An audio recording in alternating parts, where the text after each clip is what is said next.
स्वागत है आपका मेरे चैनल में। और आज हम जो HPLC सीरीज़ की बात कर रहे हैं, HPLC जो मेरा सीरीज फर्स्ट और सेकंड और थर्ड ऐसे करके बना रहा हूँ मैं। इसमें हम बात करेंगे HPLC पार्ट 3 में। HPLC पार्ट 3 में हम बात करेंगे कैरोसेल ट्रे के बारे में। जो कैरोसेल ट्रे लगे रहते हैं HPLC पे, जिसमें हम मोबाइल रखते हैं, तो इसमें बात करेंगे कि कितने ट्रे लगती है इसमें और कौन कौन से कलर होते हैं। ये चीज़ें थोड़ा इम्पोर्टेंट रहेगा आपके, अगर एक बिगिनिंग लेवल पे हो या फिर आप एक्सपीरियंस हो तो आपको ये चीज़ें समझनी पड़ेगी। तो आज हम इसी टॉपिक पे बात करेंगे। और मैं, अगर आपने मेरा फर्स्ट जो पार्ट है और सेकंड पार्ट नहीं देखा है तो मैं क्या, अभी जो मेरे पार्ट फर्स्ट और पार्ट सेकंड की जो लिंक है वो मैं अपने डिस्क्रिप्शन में डाल दूँगा, तो आप एक बार उन्हें भी देख लें। इस हिसाब से क्या हो गया, अब हम एक सीरीज़ से चलेंगे कि कौन कौन सी चीज़। तो मुझे लगता है कि इसमें आपको बहुत सी चीज़ें, मैं अपनी तरफ से कोशिश करूँगा बहुत चीज़ें आपको सही चीज़ें बताने की, और इम्पोर्टेंट भी रहेगा और ये क्वेश्चन आर भी रहेगा आपके लिए। और ऐसा भी हो सकता है कि आने वाले टाइम में जब इंटरव्यू दे तो ये आपके लिए वहाँ भी हेल्प कर सकता है। तो बात करेंगे पहले कैरोसेल की।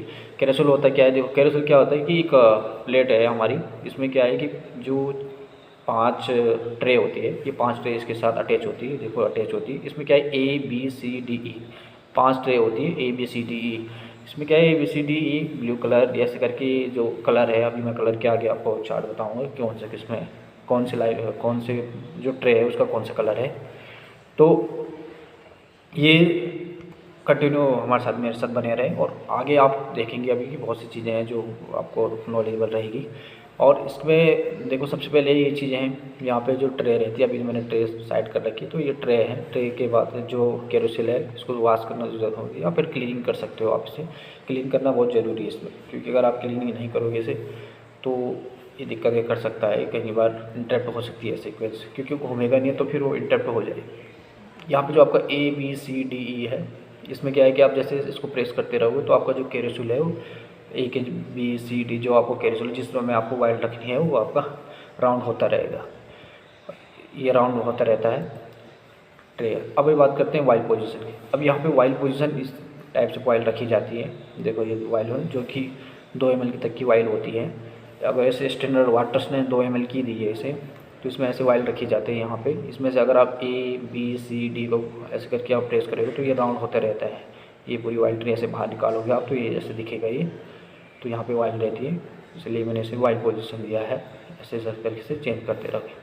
अब बात करते हैं यहाँ पे थोड़ा इम्पोर्टेंट है कि आपकी जो ABCDE जो आपका ट्रे रहेगा उन ट्रे का कलर कौन कौन सा है। अब ये बात करेंगे हम 8 का, तो A का ब्लू रहेगा, B का येलो, C का रेड, D का ग्रीन और E का वाइट। इस टाइप से कलर रहेंगे।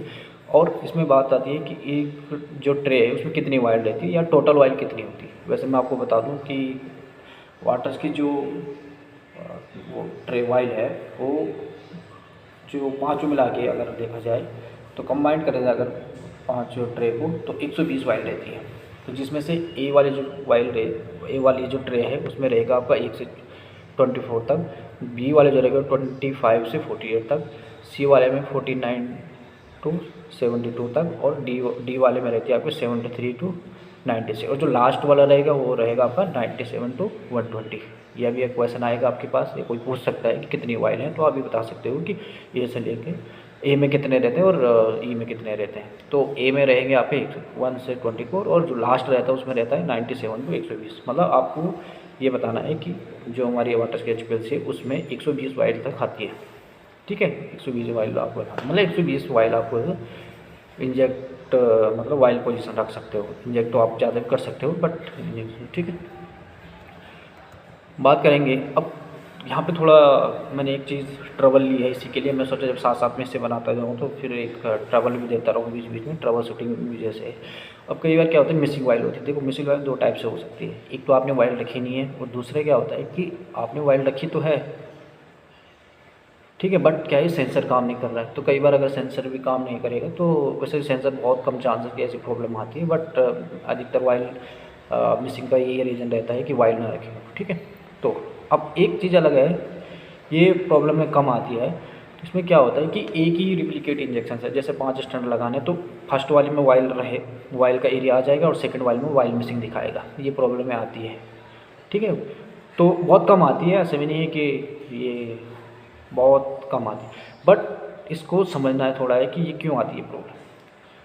तो इसमें अगर ये देखा कोर्स देखा है मैंने उसका, ये वाटर्स का, ये वाटर से बात करके पता किया है, तो उन्होंने बताया कि जो ये कोर्स रहता है इसका, ये क्या होता है कि जब आपकी जो वाइल है, अगर वाइल इंजेक्टर आया है, इंजेक्टर ने इंजेक्शन ले लिया है इसका वाइल का, और उसके बाद वो दोबारा क्या होता है, कई बार जो वाइल होती है उसमें वाइल में अगर आप कोई लेवल अलग से लेवल लगा के रखोगे तो कहीं ना कहीं जो वाइल है वो अपनी जगह पे सेट नहीं हो पाती है। तो इस वजह से क्या है कि अगली बार जब इंजेक्शन आएगा तो वहाँ पे उसे प्रॉपर लोकेशन या प्रॉपर जो इसकी जगह होगी, पोजीशन होगी वाइल की, वो नहीं मिल पाएगी। तो इस वजह से वाइल मिसिंग में दिखाएगा। ठीक है, तो ये प्रॉब्लम में आती है। तो इसके लिए अगर हम देखें इसका एक्शन लें तो एक्शन के लिए हमें क्या करनी है कि ये प्रॉब्लम में क्या क्या हो सकती है। एक तो आपको जो ध्यान रखना पड़ेगा, एक तो ये ध्यान रखना पड़ेगा कि जब आप वाइल चेंज करते हो तो आपने अगर सब स्टैंड रख दिया उसके बाद आप सैंपल रखते हैं, तो आपको ये भी ध्यान रखना पड़ेगा कि ऐसा ना हो कि गलती से मैंने स्टैंड की वाइल वहाँ से हटा तो नहीं दी। ये जो मतलब वाइल मिसिंग की कॉज और बता रहा हूँ आपको। ठीक है, दूसरे में कि आपको जो लेबल है उसमें जो आपने लेबल लगाया वो लेबल नहीं लगाना है। ठीक है, ऐसे टेप से चिपका के, या फिर अगर कोई जो टेप होता है उसको भी ना, उसको भी अगर एडिसिव वाला एडिसिव वाला टेप जो होगा उसको भी आप लगाओगे उसमें, तो उसमें भी आपको देखना पड़ेगा, वो भी नहीं लगाना है आपको। ठीक है, कोई लेबल भी नहीं लगाना है। आपको क्या करना है कि जो इन्फॉर्मेशन है वाइल की, वो इन्फॉर्मेशन आपको सिर्फ डायरेक्ट वाइल पे लिखना है। ठीक है, वो आपको डायरेक्ट वाइल पे लिखना है। मार्कर से आप वाइल पे लिख सकते हो कि स्टैंडर्ड है, सैम्पल है, ब्लैंक है, प्लेसिबो है, एसएसटी है, जो आपका सॉल्यूशन है उस टाइप से आपको उसमें लिख सकते हो। ठीक है, बट आपको लेबल नहीं लगाना है। लेबल की वजह से क्या होता है कि कई बार वो जो वाइल होती है वो अपनी पोजीशन नहीं पकड़ते, तो जब इंजेक्शन अपनी वाइल नहीं होगा तो आपको मिसिंग वाइल दिखा सकता है। ठीक है, तो ये प्रॉब्लम में आ सकती है। एक और प्रॉब्लम आती है कई बार वाइल में कि जो आपके वाइल है उसमें क्या है कि एक एरर आता है, कैरोसिल कैरियर माल फंक्शन। इसमें क्या मतलब, इसका ये मतलब होता है कि अगर आप इस ट्रे को प्रॉपर क्लीन नहीं करोगे, ये क्लीनिंग करनी पड़ती है बीच बीच में। आप अगर इसे क्लीन नहीं करोगे, टिश्यू रोल से कर सकते हो आप, या फिर आपने लिंट फ्री क्लोथ होता है एक, उससे भी कर सकते हो, या आप चाहे नॉर्मली क्लोथ से करो, बट आपको ये श्योरिटी होनी चाहिए कि हाँ मैंने जो क्लीन किया है वो पूरा क्लीन है और इसके अंदर कोई पार्टिकल ना बचा है। क्योंकि अगर आपके वॉश नहीं करोगे तो कई बार क्या होता है कि आपका जो इंजेक्टर लेते समय या जो भी आपका टेम्परेचर चेंज होते रहते हैं, तो इस वजह से क्या है कि अंदर प्रिसिपिटेट बनते रहते हैं। तो प्रिसिपिटेट बनेंगे तो कहाँ पे केरोसिल पे आता रहेगा। जैसे ही केरोसिल पे आएगा तो क्या करेगा, जब वो राउंड होगा ना तो इंजेक्शन लेते समय दिक्कत करेगा। तो इसलिए आप कोशिश ये करो कि जब आप HPLC चलाते हो तो आपको ये चीज़ ध्यान रखना पड़ेगा कि आप बीच बीच में ऐसे और क्लीन किया करो, इस वजह से प्रॉब्लम नहीं आएगी। ठीक है, और अब बात करते हैं इसकी इम्पोर्टेंस कि अब ये थोड़ा जो वाइल है उसमें क्या इम्पोर्टेंट रखना पड़ेगा। आपको ये पता चल गया कौन से कलर होते हैं, आपको ये पता चल गया कि आपका जो लेबलिंग नहीं लगानी, इसमें थोड़ा कुछ इंपॉर्टेंट है, जैसे कि प्रॉपर मार्किंग। आपको प्रॉपर मार्किंग करना बहुत ज़रूरी है। अगर आप प्रॉपर मार्किंग नहीं करोगे वाइल पे तो आपको ये जो ट्रबल की प्रॉब्लम है या फिर इंसिडेंट की प्रॉब्लम ये आपको झेलनी पड़ेगी। ठीक है, क्योंकि आप प्रॉपर मार्किंग नहीं करोगे, स्टैंडर्ड की जगह ब्लैंक रखोगे, ब्लैंक की जगह स्टैंडर्ड रखोगे, तो कहीं ना कहीं आपके लिए एक इंसिडेंट हो सकता है। ठीक है, फिर दूसरा है फिल द वाइल। आप जो वाइल है उसको आपको एटलीस्ट नेक तक उसे फिल करना ज़रूरी है, क्योंकि अधिकतर आपका जब माइक्रोलीटर ज़्यादा होगा या फिर ना भी माइक्रोलीटर अगर ज़्यादा है तो फिर भी अगर आपने वाइल कम भरी है तो आपका क्या होगा, जो इंजेक्टर है वो पूरा इंजेक्ट नहीं कर पाएगा उससे, और हो सकता है कि आपकी RHT फेल हो जाए या फिर आपको जो एरिया चाहिए वो नहीं मिल पाएगा। आपने स्टैंडर्ड में सही भरा है, सैंपल में नहीं भरा, तो आपका क्या होगा, सैंपल का एरिया कम आ जाएगा और भी, तो हो सकता है आपको लगे कि ये फेल है, बट जो प्रॉब्लम है रूट कॉज है उसका ये हो सकता है कि वाइल आपने कम भरी है। तो अधिकतर RHD में भी ये प्रॉब्लम आती है। ठीक है, हमेशा नई वाइल का यूज करो, अगर आप कर सकते हो तो नई वाइल का यूज़ करो। और कई बार हर कंपनी में ये फैसिलिटी नहीं रहती है कि आप नई वाइल से यूज़ कर सकते हो, तो उस केस में आप क्या करो कि जो वाइल है उसको प्रॉपर वॉश करो। आपका जो इन हाउस मेथड होगा वहाँ पे प्रोसेस उसका वॉशिंग का, तो आप उसे वॉश करो प्रॉपर। और लास्ट में एक है कि आप जब भी कोई सोलेंट बनाओ, जब भी कोई वाइल सोलेंट बनाओ या फिर उसे वाइल में ट्रांसफर कर रहे हो, तो आप उससे ज़रूर एक बार रिंस करो।